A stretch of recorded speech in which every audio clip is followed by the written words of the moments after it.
तो सबसे पहले आपसे एक बेसिक सवाल पूछा जा सकता है। कई बच्चे इकोनॉमी और इकोनॉमिक्स दोनों को साथ में इस्तेमाल करते हैं कि यार मुझे इकोनॉमिक्स पढ़नी है या मुझे इकोनॉमी पढ़नी है। आपके एग्जाम में the most important thing is आपके एग्जाम में इकोनॉमी पूछी जाती है। जो यूपीएससी का एग्जाम है उसमें इकोनॉमी पूछी जाती है, ना कि इकोनॉमिक्स। तो इकोनॉमी और इकोनॉमिक्स में डिफरेंस क्या है, पहले तो हमें यही पता होना चाहिए। ठीक है, इकोनॉमिक्स क्या होती है? इकोनॉमिक्स का मतलब होता है जब आप कोई डिसीजन लेते हो इन presence of scarcity of resources में। जैसे मान लीजिए आपके पास 100 रुपीज है।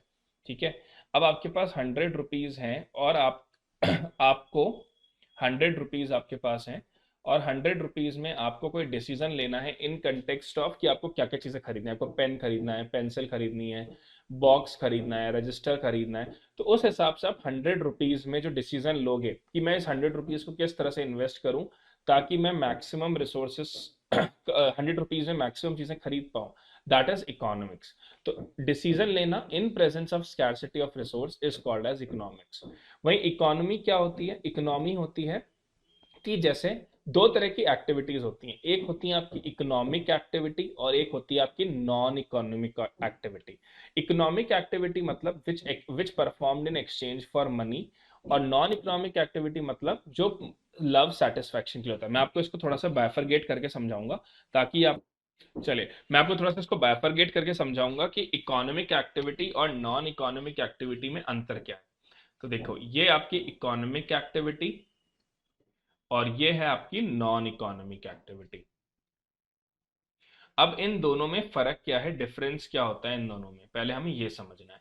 तो इकोनॉमिक एक्टिविटी मतलब that activity which perform in exchange of money. यहां पर इन एक्सचेंज ऑफ मनी होता है, मतलब मनी इन्वॉल्वमेंट होता है।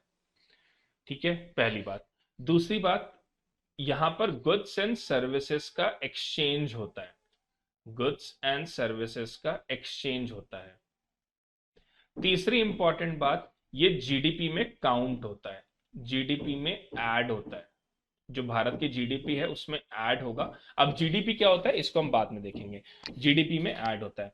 उसके अलावा ये एक तरह की प्रोफेशनल एक्टिविटी होती है, प्रोफेशनल एक्टिविटी होती है।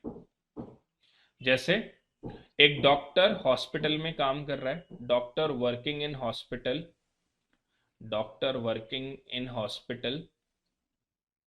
उसी तरह से एक टीचर स्कूल में पढ़ा रही है, एग्जाम्पल है ये, एग्जाम्पल है, एक टीचर स्कूल में पढ़ा रही हैं।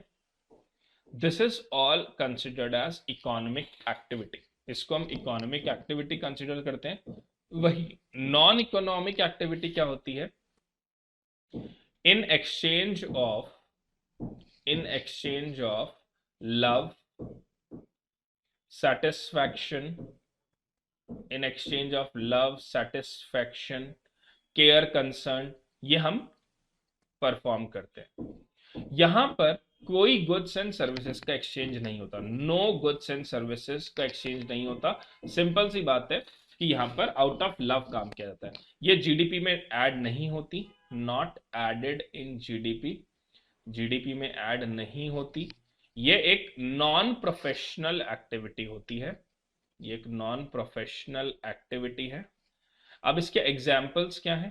अगर मैं इसके एग्जाम्पल की बात करूं तो इसके एग्जाम्पल में क्या आएगा? जैसे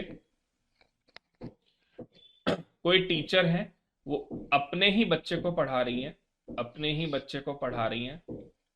कोई मदर है, कोई मदर है, वो अपने बच्चे के लिए ही कुक कर रही है खाना। This is called as non economic activity. इसको हम नॉन इकोनॉमिक एक्टिविटी कंसिडर करते हैं। तो वापस डेफिनेशन पे आएंगे। इकोनॉमी क्या होता है? इकोनॉमी का मतलब होता है जहां पर इकोनॉमिक एक्टिविटी को प्रोवाइड किया जाए, एक ऐसा एनवायरनमेंट प्रोवाइड किया जाए जहां पे इकोनॉमिक एक्टिविटी परफॉर्म हो, उसे हम इकोनॉमी कहते हैं। तो दोनों में डिफरेंस समझ में आ गया आपको। इकोनॉमिक्स है कि जहां पर जब आपके पास रिसोर्सेस कम है, उन कम रिसोर्सेज में जो आप डिसीजन लेते हो, that is considered as economics. और इकोनॉमी क्या है? इकोनॉमी का सिंपल सा मतलब है कि जहां पर डिसीजंस जो लिए जाते हैं वो इकोनॉमिक एक्टिविटी के बेसिस पे लिए जाते हैं, और इकोनॉमिक एक्टिविटी को जो एनवायरनमेंट फैसिलिटेट करता है उसे हम कहते हैं कि ये इकोनॉमी होती है। क्लियर हो गया?